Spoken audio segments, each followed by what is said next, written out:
Hello.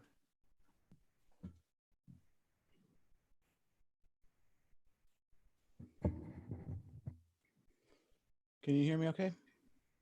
Yes, I can. John here from Enigma. Hey there, Brian Warner, Nagoric. Hi, Brian.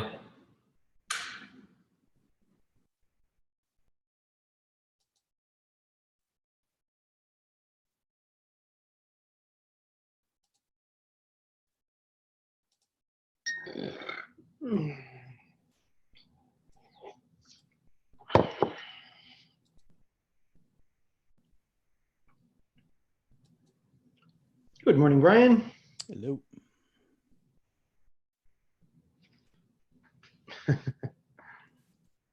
How goes the facial hair experiment? Slowly.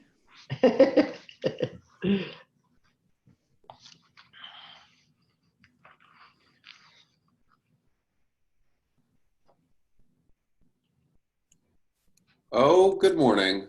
Hey, Jack. Hey, Jack.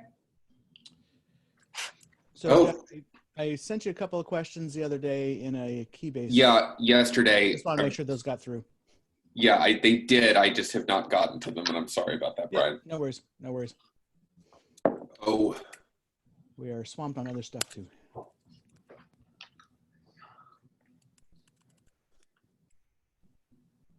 Well, I've got a fun demo today. Cool. Excellent.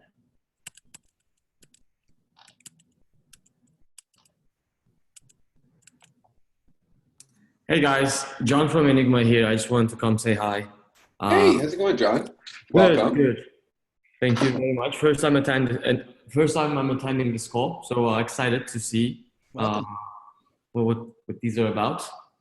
Welcome. Well, they are, some of them are like this, and then the other half of them are like 30 people on them. So looks like maybe a quiet day today, but I do have some fun stuff to demo, so I will definitely share that. That's very cool. What are you guys working on at Enigma right now? Hi, Dean. We're doing a protocol where you can run smart contracts inside TEs, so Intel SGX, and that gives you like privacy preserving computations in the network. Where we're at right now is we launched a chain with Cosmos SDK. We added the Cosmos module, so we're running like plain Rust-based secret contracts. Nice.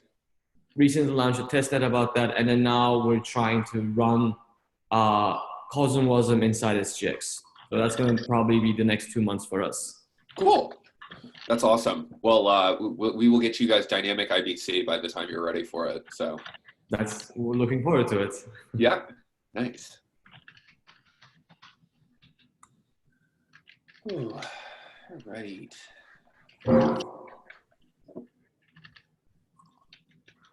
All right, sparsely attended today.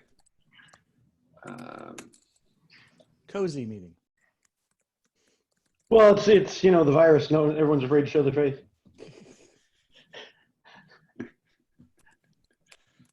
I hear it's transmissible via Zoom. That's right. I read that Zoom's stock jumped up a lot when people realized they were going to start needing conference calling. And also the stock whose symbol is ZOOM, which is an unrelated recording equipment company. Good day for one of the amazing things about the stock market. Yeah. By the way, speaking of the stock market, crypto just took about a third. Just took about a third losses today, and the stock market is down like fucking 7% or something stupid. I just noticed the same. Yeah. Oh well. I woke up this morning, I was checking stuff. I was like, oh, another one of those days today. Great. Yep. Must be a Tuesday. All right. Well, I'm going to go ahead and get started with this demo. Yeah. I'm just going to do it live. Live. Oh, wait, are you recording? Yeah, we are recording. Okay. So prior to now, all of the IBC demos that we had, you had to pass in tons of identifiers, and it looked Yes. super ugly. I think I fixed it. So now all you have to do to get to the point where you have a channel created that you're ready to send packets over is run one command, and you pass in 2 chains.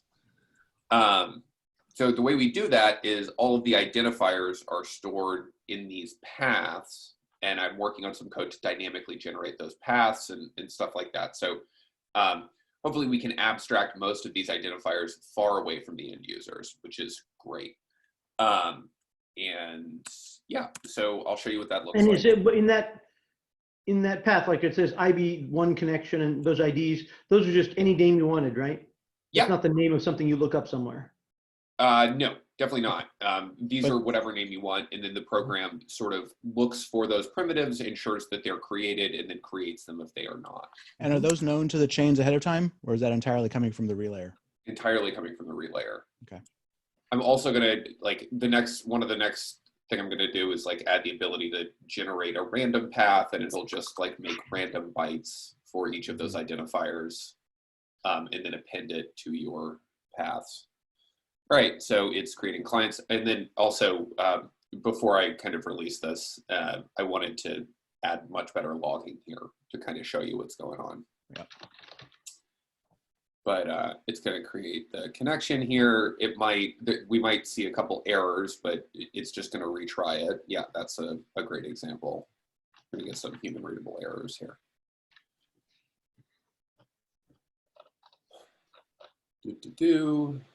But it keeps chugging.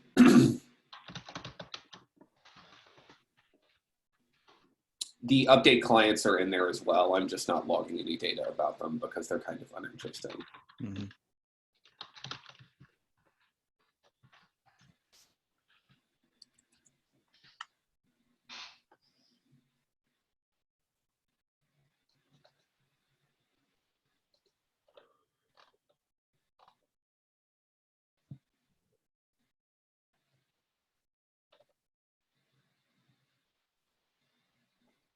Dun-dun.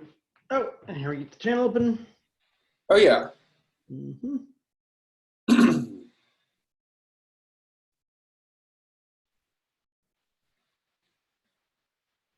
How many blocks? It'd be interesting to look at how many blocks for each of these steps. About 2. The number of seconds is going up by about 10 each time. Yeah. It is a 10-second timeout. So now if we do this, relay queue clients, IBC 0. So if we look at the clients on IBC 0, we're going to see that IBC 1 client and the IBC 0 clients on the other one. So that's the full client state? Yeah.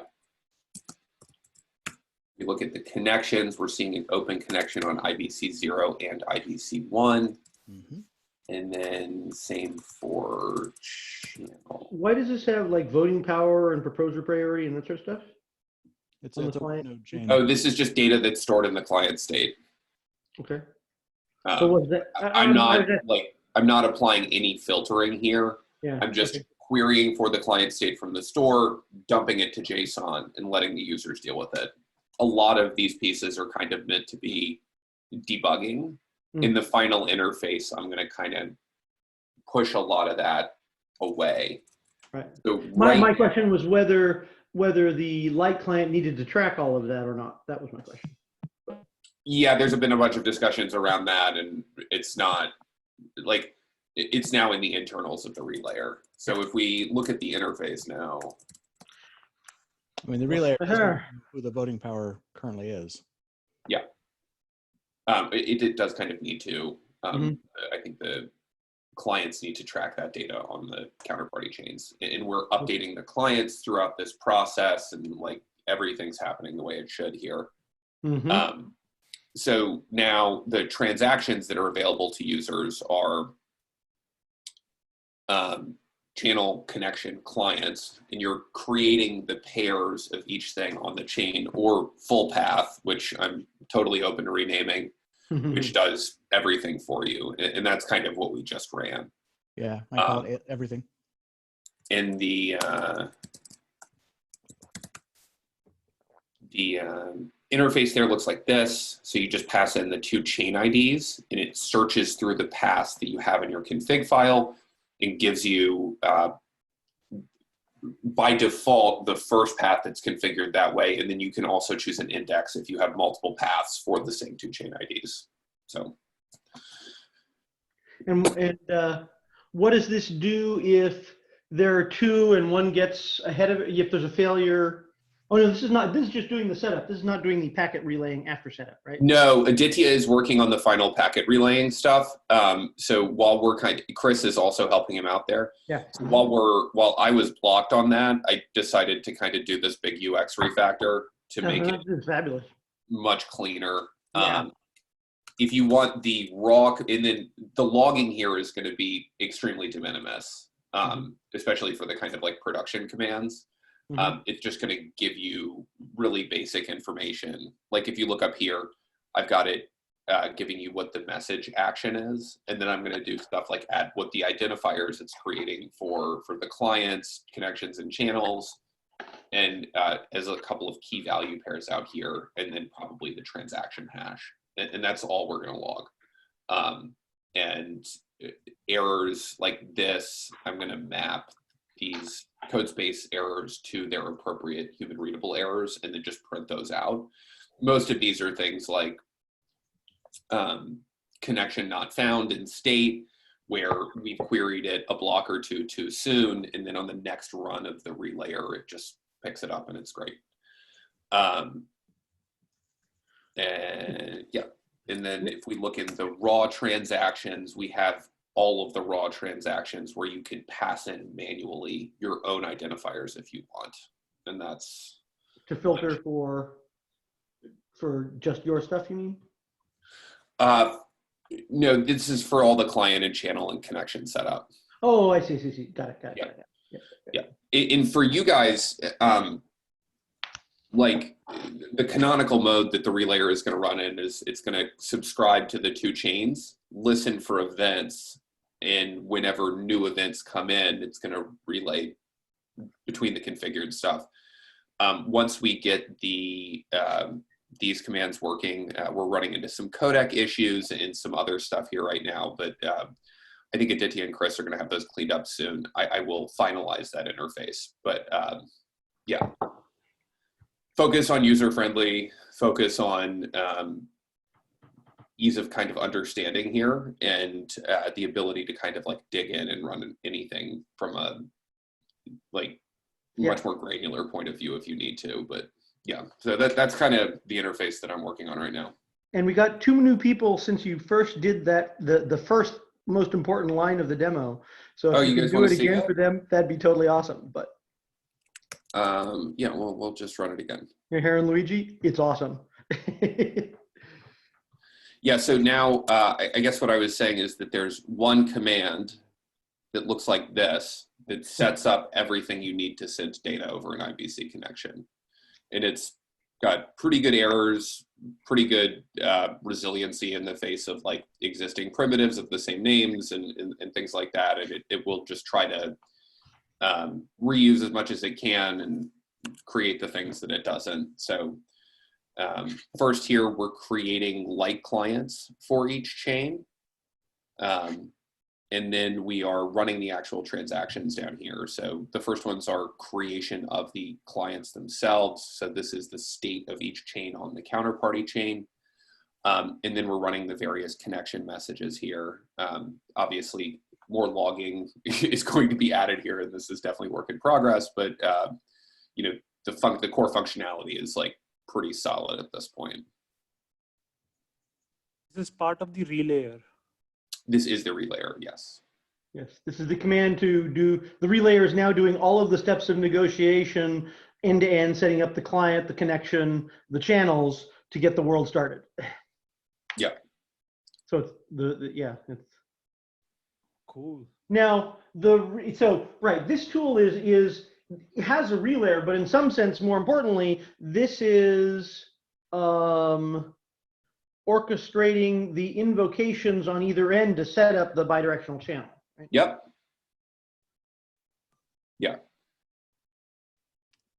I felt it was important to have Yeah. tooling to do this seamlessly, and especially as we come to Game of Zones, being able to track a number of connections, consistently relay across them.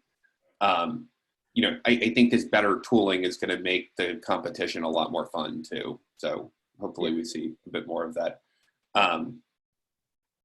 There's a lot more UX improvements I'm going to make here as well to just make this a lot easier. And now you can see, I need to set my environmental variable here. And then if we look at the clients, we see the clients created on both chains. We see the connections created on both chains. And the channels created on both chains. And what does .relay refer to? That's the config file for this relayer, or the? Where is the relayer version? I'm not seeing that. .rly under -- home as an argument on these commands. Oh, here? Yeah. Oh, so two chains, what it does is it sets up two temp folders for all of the chain data. Mm-hmm. And then there's also a temp folder for the relayer config, just so you get a clean run every time. Right. Okay. By default, and this is what the path is. Okay. So if you want to see what is held there, you've obviously got your config, and this is kind of a config-driven system. Mm-hmm. So the config's going to look like this. You configure your chains, i.e. like how to connect to them, how much gas are we putting in for each transaction, and then trusting period, essentially, like it's really not a lot of data. And then there's paths that connect the chains.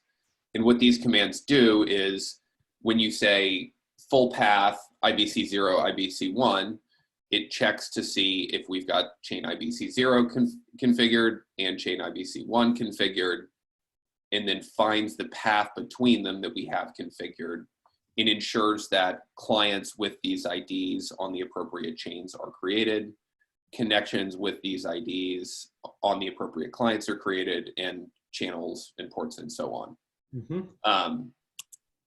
And the keys are stored here in this keys directory under the relayer config, and each chain has its own separate key ring. So future work here is going to be done to be able to add ledger support here so that you could have a ledger, which would actually be fairly difficult because it would require manual signing for each transaction. And these keys are the private keys of the relayer on the corresponding chains? Yes. It's got two separate identities, one for chain. Yeah, one for each chain. Yeah. Which, I feel like is kind of the logical separation at this point. Yeah. And then there's also a light directory that contains the light client databases for each chain that are periodically updated throughout these handshakes. What's the database that uses? Just out of curiosity. Level DB. We are a big Level DB shop here. Yes, we would be too, but it's only asynchronous, ironically. Yeah. We're switching to, what is it, some other synchronous DB. Lightning. Yeah. So anyway, this is big improvement in the user experience today, and a lot of like extra low-hanging fruit, like the ability to add a chain by just passing in a URL, and then we go query the Genesis file and find all of the data necessary, trusting period and default denomination, and then we'll put in some same defaults for gas values. Is that 336 hours? Is that the 21 days? Yes. Yeah. Okay. Mm-hmm. Yeah. These kinds of tools and demos, it's really, it's a lot like getting to put the ribbon on a pile of magic. When things suddenly start to talk that didn't used to talk, and now it's all coming up, and suddenly it all, makes sense or something. Switched from merely easy to actually understandable. And yeah, it's really funny. I had gotten it like 90% of the way, and then went to make dinner and was chilling, and I got into bed last night, and I just couldn't stop thinking about it, and I got up and coded the whole thing, and I was like, oh, fuck, it works. and had dreams about how to change the UX, and I just spent the last 2 hours working on it. So awesome. Very nice. Yeah. Very nice. Well, holler when you post something about it, so we can retweet it, all that sort of stuff. I think that's really cool. Yeah, I will for sure. I'm kind of trying to hold off on posting too much until we get the transaction forwarding working properly. Yep. And it'll just kind of be a nice surprise to everyone that the UX is completely different and way more understandable now. So that's the hope. Very cool. What do you think, Mayor? Really cool. Nice. Yeah. That's the best demo I've seen. Nice. So I mean, it had me thinking about like walking TCP connections and like looking at all of the error correction code in different TCP libraries and stuff. And I'm just sitting here like, God, there's so much fucking work to do on this thing. Yeah, I feel, so Cosm WASM is very cool. It is important. It has this really nice advantage that it is so low level that they can move very quickly. And I see the stuff that they're doing where, it's just like, okay, we're working on, details of how this API can work to make composable stuff. And they can just go, Rust compilation, WASM off, go, whatever, Throw it at it. Fuck it. Like, there is a, there's progress at the low levels that's sort of continually moving forward, and we're sort of moving up and down the stack. So we kind of move all the stack slowly forward in one direction, but it's really nice to see layers take a leap ahead and, and start to enable us to build the bigger stuff at those lower layers. So I'm really excited. Yeah, definitely. And, I think the hope here too, as far as like moving the level of abstraction up, is that this relayer does really help that and provides an example for all the JavaScript folks coming behind. And Yep. So now what I want to do is get the right version of IBC alpha or whatever into the Agoric chain, and then run the same demo where the chain is Agoric. Give us like 2 days. Let's get these transactions. Next week. There's like an encoding issue and like maybe one proof issue that we've got to that we've got to iron out, and like Aditya wakes up in about an hour. So, hopefully I can get some more of Chris's time this week. So what do you think? So I know that Jesse has a plan for Game of Zones-ish like competitions. Yeah. What do you see? How do you see the relayer playing in that? What's the? I mean, it's going to be the only way to establish connections between chains, likely, and should be a relatively robust one. And because of the fact that you can use it to transact among an arbitrarily large number of chains across numerous paths, I anticipate folks using it fairly extensively as the tool throughout the competition. Yeah. So I anticipate a lot of single relayer deal with more than 2 chains, or do you have one for each pair? So if you look in the configuration, let me show you. You could have multiple paths in your configuration, yeah. Yeah, so paths is an array, and paths have a source and a dest. And there's like SRC. Okay. And then we'll just have a bunch of them. Okay. And the other piece of tooling that I'm working on is relayer. So I've got CRUD for chains in the config. So like if we want to add a chain, we would say like, let's add the Cosmos hub.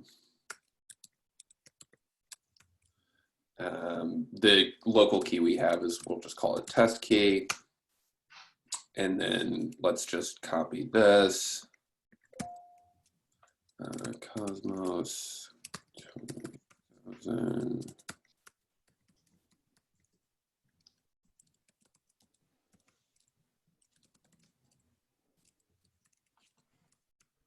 Cool. And then if we cat RLY config TOML. No?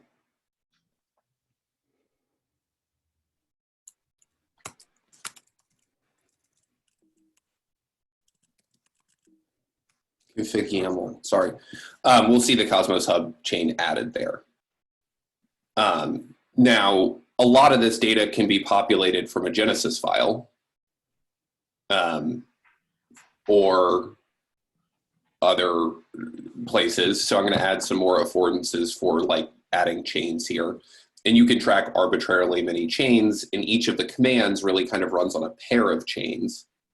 And then these paths here are going to be the ones that are used to find the identifiers, adding things like relayer home, relayer paths add, paths like rand add, where it'll generate a path with random identifiers between the chains and create everything. Paths like navigate, where you would query for primitives between the two chains that are extant there and create a new path from existing channels and connections. And other sort of conveniences there to track multiple paths. And then when there's going to be a mode on the relayer where you would say like relayer run.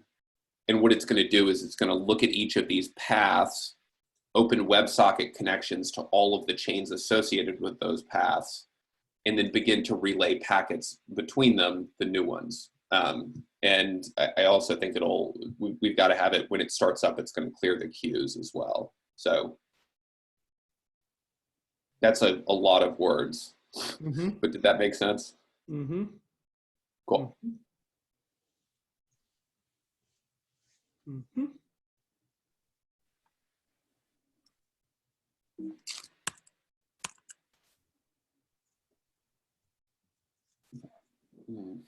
But yeah, and I think that the direction I've got for it right now is going to be really nice for the type of user that we're going to see in Game of Zones, folks who are comfortable on a command line. I will have pretty copious documentation on this so that folks understand how to set it up. You'll just run an init command, you'll run a couple of chain add commands, and then you'll create a path between them. And that's kind of going to be the canonical way to run it. And this relayer is expected to have coins to pay transaction fees in all of these chains. Yes, yeah. So if you look at the setup up here, the demo spins up two separate Gaia chains and adds the keys here to the relayer. And if you look at the files here, each chain has its own keychain.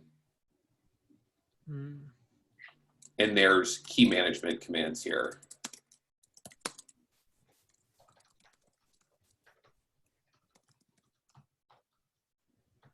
Okay.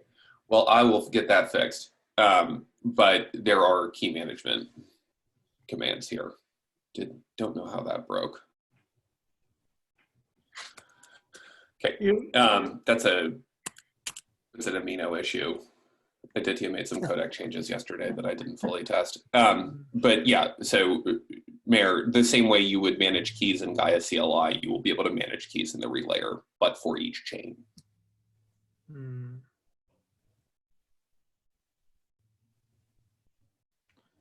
And so the creation of the client and the connection and the channel, this is triggered via these command line messages. But this relayer, when you're supposed to scan transactions from one chain and relay them on another chain, you can run it in an automated fashion. Yes. That's coming later. Yeah, well, we don't have it.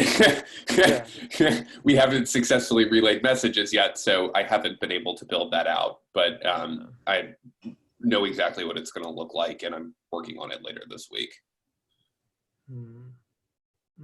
So this essentially, like this relayer, it'll be run in some kind of Docker container in the validation infrastructure ultimately. Like, yeah, that's definitely one way to run it. And there's one folder that you need to kind of keep. There's a little bit of state. Hmm. Does that state scale with, hello Luigi, does that state scale just with the outstanding unacknowledged messages, or does it scale over time? It scales with the number of chains. It's a very minimal amount of state. Okay. Yeah. All we're storing really is headers. Yeah, and yeah. I think that the light client cache size is like 20. So we're like caching the 20 latest headers from each chain that's configured. Yep. So that's the database folder. That's the third folder apart from config, keys, and then the third folder has this database, and that's storing the last 20 headers. Yeah. Of the chains. Yeah. And as we run the commands, we're periodically updating those headers. And in the listening mode, we'll be listening for new blocks coming in and then just updating the light clients. Mm-hmm. And so it's this relayer. How does it update headers? It's connecting to some seed nodes on both sides. So that's a great question. Like, what are the trust properties here? So if you look at the relayer light command, there's a number of ways to manage these light clients. And the first thing that you need to do when you start working with the new chain is initialize the light client somehow. Init takes a few different options. You can pass in a trusted header's hash and height, and then that will seed the database with that trusted hash. And then when you start up the relayer, it will query the configured chain and attempt to update the light client database with the data from that chain, i.e. essentially ensuring that that chain syncs with that root of trust. There's the quick and dirty option where you say, that node that I'm pointing it at, I trust. Let's pull the latest header from there and use that to seed the database. And then there's also a URL option that's currently non-functional, but basically it would pull in this hash, height, and chain ID data and then seed the database from whatever you pull from that URL. And then when you are running the relayer in canonical operation, new headers will be checked against the one that you input there. And then there's also basic CRUD from the light client.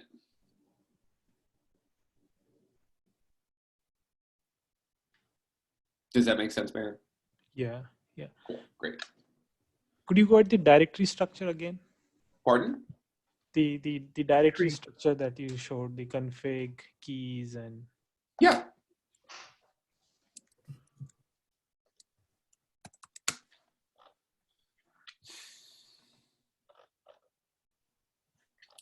These are the light client headers. It's just a level DB instance. The keys are here.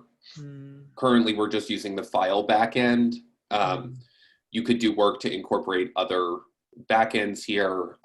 There's probably a lot of work to do on the security of keys in the relayer. One thing that's very challenging here is that you need to be able to like automatically sign messages without user input, and most of the key bases we have are explicitly designed to prevent that. So kind of a drag for automated systems. Yeah, I have to use the lowest security one here, but adding a hardware key option that's not ledger like UB or something like that, I think is the way forward here. And that would just use the hardware key and pull the data off of there for the public key and signing. The relayer can run as long as the key is plugged in. Pardon? The relayer can run as long as the key is plugged in. Yeah. But you don't have to go and touch it. Yeah. And in that eventuality, you would likely want to use the same hardware key for multiple chains, and we could add affordances for that. It's just, that's just more work. And especially for the game of zones, you know, having a very minimal relayer where you would just feed the addresses a minimal amount of coins from each chain. And you would use, yeah, sorry. In the configurations, what are the main configurations that need to be set? Yeah, so if we... And your setup script has to create the local addresses, wait for somebody to go and manually give them money, and then continue along with the initialization messages.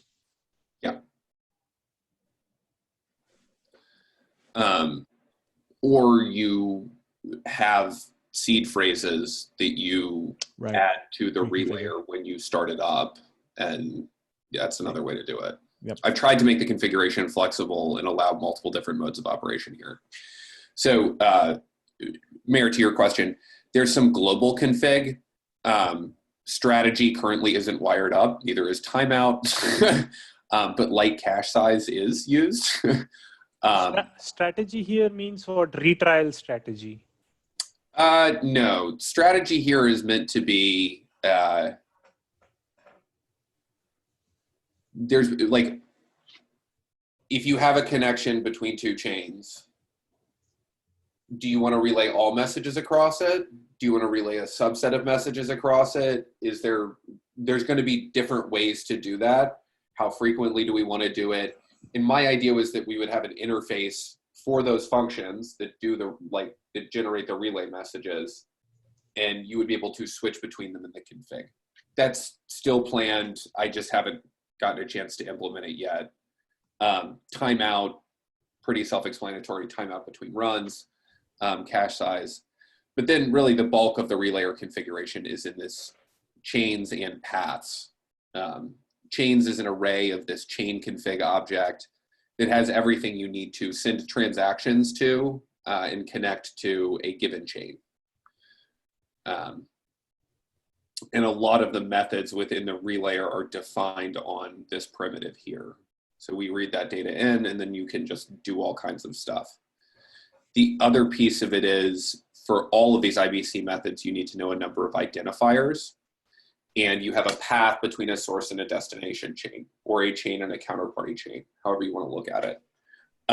And this path just holds all of that information for a given full connection or full path. You know, I'm calling them paths because I'm sitting here working on this alone, and I needed to come up with a word that's not connection because we've already got connections in here.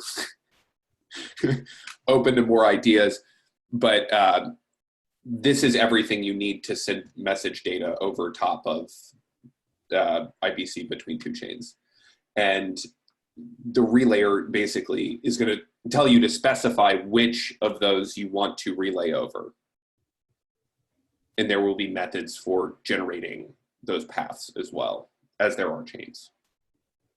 So every time I want to relay over a new channel, there's another path that needs to be added, source and destination. Yes. Yeah. So this. And then you would pull out your relayer command line tool and say paths, add, and there's options there. Okay. And what is trusting period? This is equivalent to 20. That's the unbonding period. It's a variable that's taken in a number of messages. And it's just an important thing to know. Yeah.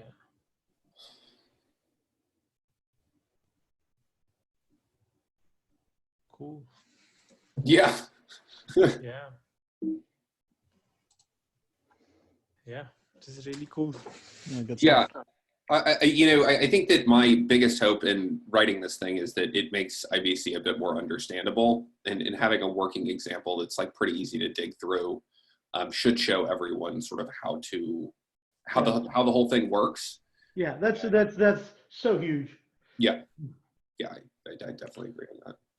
So when there's a new consensus algorithm, the change that needs to be made to the relayer is now we need to store the headers of that new consensus algorithm. But the rest should all work. Yeah, the way that I'm going to implement that is there's probably some work to be done there. But if we take a peek in the Go code right now, this is the primitive that everything kind of gets stored on. There's a number of methods on here. I would put those methods behind a chain interface.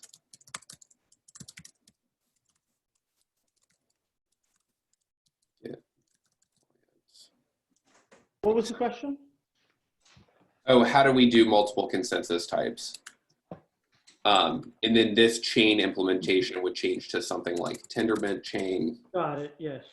And then in the config, there would be an additional line chain type and we would create all the data on disk based on the chain type and specific information there. And then the set of keys might be different because of the type, depending on the type. Yeah, it's going to have a different key base probably. Like this works for all Cosmos SDK based chains, and that was kind of the case that I wanted to solve for out of the box. This will also tell us what the interface needs to be, i.e. what data do we need to be able to fetch and what format do we need to return it in. And then we can write the rest of it and make it more accessible for different chains. But to your question, Mayor, there is a clean path to doing that.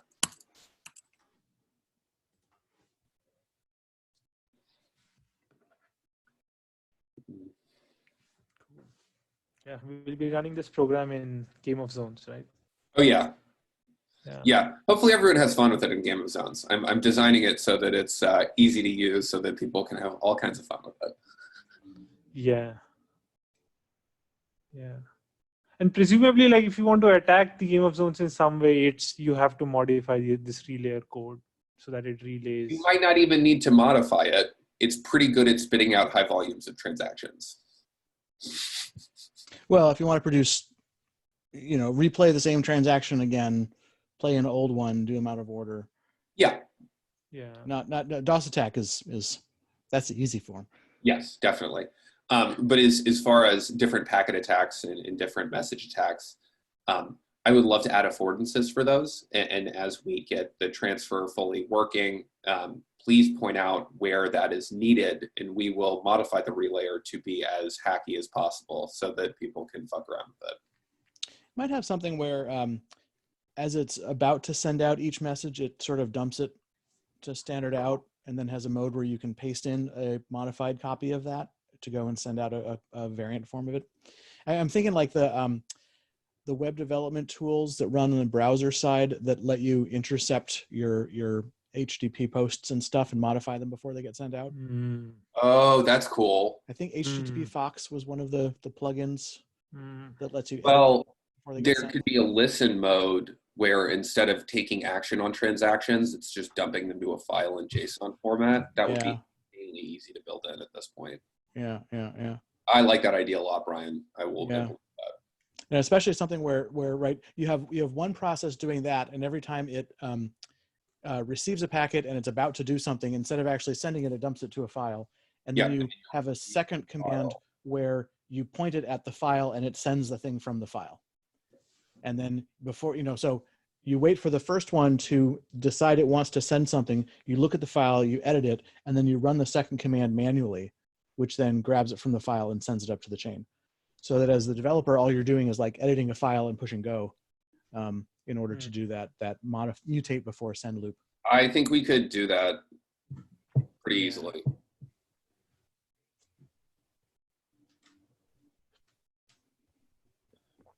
I guess, right, the second command is doing the signature, which would be the most annoying thing to have to go and do by hand.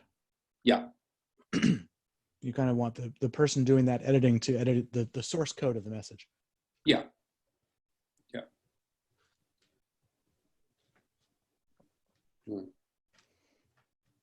Yeah, it would really depend on what data you need to replace. Yeah. I mean, we'll figure that out as we start trying to attack it. I mean, but I've got all the chain just creates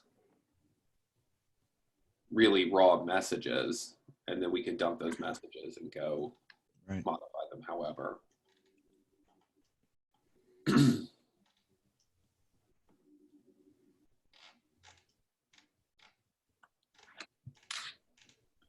Yeah, this is the channel stuff, depending on the state, different actions to take. Yep, nice. Yeah, it's a nice looking switch statement. I definitely want to get the link to this recording when we're done. Cool. Chris Goes is going to have it, even though he's not on the call. That means he might get logged off in the near future, right? Yeah, but I guess the bottom line here is look out for some very cool software coming soon that's going to allow you guys to play with all the stuff we've been working on for the last 9 months. No kidding. Nice.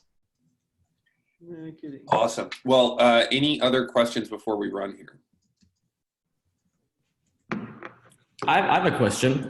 Would it ever be interesting to run this? Because I mean, I'm late to the game. I realize, so I'm hoping I'm not asking stupid stuff. But would it be helpful to run the relayer in something like an enclave, where you can argue that if the enclave is secure, then the relayer cannot be attacked. I would say, I mean, my guess is the relayer. I would not think so, simply because it's not trusted by the chains at either end, except for doing delivery. But the chains don't rely on any correct behavior of the relayer for correctness. I mean, what the relayer has to lose, or what the operator of the relayer has to lose, is the tokens that they own that are being used for gas, and whatever sort of reputation is associated with that. But part of the design of IBC is there's no reliance by the chains on the correct operation of the relayer. Yeah. And so it's not, so that doesn't seem like a chaos. Well, instead of using a YubiKey, you could use the randomness and security of the enclave to enclave for KSM, or for HSM effectively is the value you'd have here. But again, the only thing at risk to the relayer is the relayer's keys if they got attacked. If they don't have to have much money in order to transfer stuff, and no corruption of them can cause theft of the stuff going by, it seems it seems a low value target from the point of view of security. Yeah. Does that make sense, John? Yeah. Awesome. I think the interesting thing here is going to be some types of relay will be money transmission as per US law, and other types of relay won't be money transmission. Actually, none of the types of relay here in this system are going to be money transmission. The relay at no point has custody over the tokens. Right. Yeah. And that's true in general of IBC. IBC is transmitting packets basically opaquely. Yeah. And so it's not that from its point of view, it's, I'm doing TLS over internet to talk about my Swift packet transfer, but that doesn't mean Cisco is the money transmitter. Yeah, we're not transmitting data. Also, because all this thing requires is a connection to 2 full nodes, it is architected such that it would be implementable in JavaScript. Right. Yeah. And I should note that's distinct from what appears to be the case for Interledger, where the intermediate nodes actually do understand it. The thing about IBC is they don't. They're passing packets opaquely, and the endpoints are verifying the light client of the counterparty chain, but the relayer is just a shuttle. From the design perspective, this is a property that we wanted. Yeah. Yeah. I mean, I caught up with a lawyer on this, and he just thinks differently. So maybe it's something that I have to get this. So I essentially caught up with Stephen Paley. You know the guy, right? He's pretty well known in blockchain circles. I mean, did he take a look at the protocol, or did he just hear relayer and immediately assume it was like? Yeah. So I mean, it's actually worth someday getting him to look at this thing in detail. But I know a number of folks have talked to lawyers about this specific protocol, including Zaki and Dean. So more eyes on it is always good, but this is the guidance that we've gotten so far. Okay, then that's fine. So I didn't dig into the details of IBC a ton, but his opinion was if you're going to run a relayer, ensure that it's, for example, like Jack has some atoms on chain X, and Jack is sending to his own address on chain Y those atoms, and if you relay that, you can essentially claim that it's a person sent. You're helping a person send to themselves. Right. But there is no transmission. Right. So the details matter here. In this, the same could be said if Wells Fargo is sending to Bank of America and you're and you're Cloudflare in the middle. But because this is you know, or I'm the postman that carries an envelope that happens to have a check in it. I'm an opaque transmitter of data. I have no insight into it. I have no control over it. I have no administrative authority over it. There's key elements that tie to, are you a money services business or are you a, now obviously I'm not a lawyer, but this is one of those things where to me it feels like it's so far off the edge in unrelated to money transmission, and you know, crucially because of design decisions in IBC, right? I mean, there are lots of ways one could be, you know, potentially closer to, gee, am I a money transmitter or not? But this stuff, you know, was you know, deliberately in the area of data transmission, and it's to me not plausible that it's an actual issue. I would. It's not even gray area. Everything I've heard, this is kind of my understanding as well. Yeah, that's like if I provide you a database and someone uses it to store money, I'm a money transmitter. It's like, no. And it's funny, nothing riles up a bunch of blockchain people like talking about custody. Yep. Yeah. So we could have that conversation if it ended up being important, but I don't. Yeah. Cool. I don't think so. Awesome. Well, I'm going to get back to the salt mines here, and you guys are going to have something really fun to play with in a couple of days. Excellent. Awesome. Cool. Awesome. Gentlemen, thank you. Actually, one minor thing. Yeah. Related to Meher's point. I could imagine that there could be some issue where if I'm a validator and a relayer, now I'm shuttling packets to my machine to do stuff with it. So ironically, the concern that Meher, if I'm running a validator of chain X and I'm working to get packets from chain Y onto my machine so that the assets can be delivered, maybe that's closer to the gray area. There is some non-trivial, there's some non-trivial value potentially in separation where the person running the relayer is not a validator on one of the chains, because then clearly they're just doing data. They don't have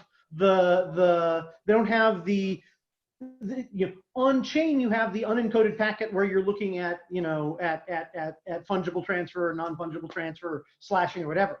But the relayer business is arm's length from that. Once you start to combine them, now you've got you may step closer to a gray area. That's the interesting thing that to think about as we head towards actually deploying networks, whether that's an interesting incentive to have a separate relayer business. Yeah, if you relay and propose, that would be interesting, right? So we relayed and we proposed with what we relayed. Yeah, or something. Yeah. So anyway, a thought for the future. Yeah, but it's far out. Like, Yes, I want to get far enough to have this problem. Yeah, relay and propose is the only way I see that happening. That's such a minimal. Yeah. Exactly. Okay. All right, folks. Thank you very much. Talk soon. Bye. Have a great day. Yep.